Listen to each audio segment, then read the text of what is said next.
नमस्कार, सत श्री अकाल, अस्सलाम वालेकुम, केमन नाचो, केरवालाय, कसकाय, केम छो। तो कैसे हैं आप लोग? आज हम बात करने वाले हैं ऐसे टॉपिक के बारे में जिसको जानने के बाद आपके मन के सारे पर्दे खुल जाएंगे, आपके मन के सारे भ्रम दूर हो जाएंगे, आपकी सारी समस्याओं का समाधान हो जाएगा और आपको खुद का दर्शन हो जाएगा। जी हाँ दोस्तों, आज हम बात करने वाले हैं स्पिरिचुअलिटी के बारे में।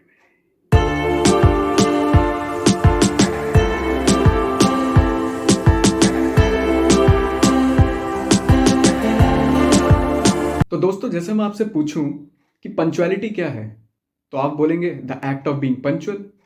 बट दोस्तों, काफ़ी सारे लोग घूमने फिरने के लिए, पार्टी करने के लिए, ड्रिंक करने के लिए, मज़े मस्ती करने के लिए हमेशा तैयार रहते हैं, टाइम से भी पहले तैयार रहते हैं। तो क्या आप उन लोगों को पंचुअल बोलेंगे? Of course most of you will say no. कुछ लोग फेवर में ज़रूर होंगे। इसका मतलब स्पिरिचुअल भी वो लोग हैं जो लोग कुछ ऐसे टास्क करते हैं जिनको दूसरे लोग नहीं करते, और इसलिए उनको स्पिरिचुअल कहा जाता है। तो आइए इस बात पे थोड़ा और क्लैरिटी ले लेते हैं कि किस एक्ट को करने से आदमी स्पिरिचुअल होता है और किस एक्ट को नहीं करने से आदमी स्पिरिचुअल नहीं होता है। तो दोस्तों, आप सबने कॉलेज में वो कहानियां तो सुनी ही होंगी। मेरी आंटी को देवी आ जाती है, वो एक हाथ से सिलेंडर उठा देती हैं।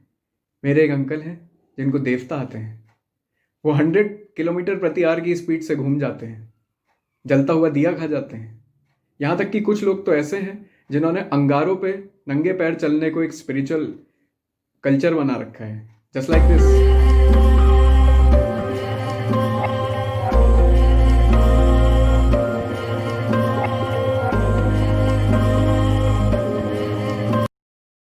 बट दोस्तों, काफी सारे लोग ऐसे भी हैं जिन्होंने अपने 3 महीने का रेंट नहीं दिया है and they believe everything happens for a reason. इनके आसपास के लोग भूखमरी से मर जाएंगे, but they will tell you in a very enlightened way, think positive, सब ठीक हो जाएगा। और इनकी स्पिरिचुअलिटी यहीं पर खत्म नहीं होती है। In order to feel spiritual every day 24/7 ये लोग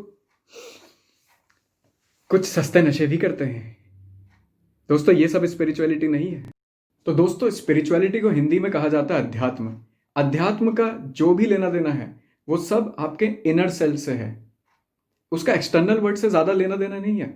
आध्यात्मिक आदमी जो होगा या जो अध्यात्म को फॉलो करेगा, he will try to understand the real nature of his soul. उस एनर्जी के बारे में जो स्टडी हम करते हैं, जो खुद का ऑब्जर्वेशन करते हैं, जब हम इनवर्ड्स टर्न हो जाते हैं, उस एक्ट को अध्यात्म कहते हैं। अब आप बताइए, इसका इन सारी बाहरी चीज़ों से क्या लेना देना जो हमने पहले डिस्कस करी थी। दोस्तों, आपने नेटफ्लिक्स में एक सीरीज आई थी जिसका नाम था सेक्रेड गेम्स। उस सेक्रेड गेम्स का एक डायलॉग बहुत ज़्यादा फेमस हुआ था जो हर कोई जाने अनजाने में बोल रहा था, जिसका मतलब था अहम ब्रह्मा अस्मि। अहम ब्रह्मा अस्मि का रियल अगर ट्रांसलेट आप करोगे तो मैं ब्रह्म हूँ। तो ये एक महावाक्य है जो उपनिषद से उठाया गया है। ये जो वेद्स हैं, पुराण हैं, उपनिषद हैं, ये सब आपको अपने ट्रू नेचर को समझने के लिए हेल्प करते हैं। और अहम ब्रह्मास्मि का मतलब ये नहीं है कि मैं ही भगवान हूँ। They want to try to tell you कि आप उसी का बनाया हुआ एक पार्ट हो, एक कण हो। That is why you are related to Brahm. In fact आप में से जो लोग कभी एसएसबी अगर आपने दी हो, service selections board of Indian army, air force और नेवी का, और वहाँ पर आप कभी रिजेक्ट हुए हो, तो वहाँ पर जो ऑफिसर्स होते हैं दे विल टेल यू कि बेटा go back and introspect. Introspect is another tool which helps you become spiritual and no yourself better. आप क्यों फेल हुए हैं, कहाँ पे कमी रह गई, ये चीज़ जानने के लिए यू नीड टू इंट्रोस्पेक्ट।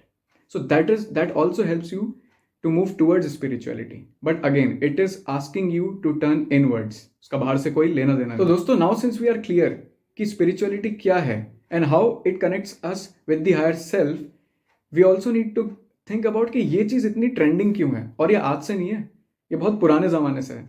एक हीरो हुआ करते थे विनोद खन्ना, और एक गुरु हुआ करते थे ओशो, जिनको रजनीश भी बोला जाता था। इनका इन्फ्लुएंस इंडिया में और अब्रॉड, स्पेशली यूनाइटेड स्टेट्स में, तो इनका एक पूरा स्टेट ही था, शायद ओरेगन उसका नाम था, तो इनका इन्फ्लुएंस वहाँ तक था। हालांकि ये कितने स्पिरिचुअल थे आई एम नॉट श्योर। मैंने इनकी कुछ कोट्स पढ़े हैं, बुक्स हैं जो अच्छी हैं, सेइंग्स भी अच्छी हैं, बट इनका एक एक ऑल्टर फेज भी था जिसमें बहुत ज़्यादा ड्रग्स का कंजम्पशन और अजीब तरीके की एक्टिविटीज़ होती थी। And this is one of the clip that you would like to C.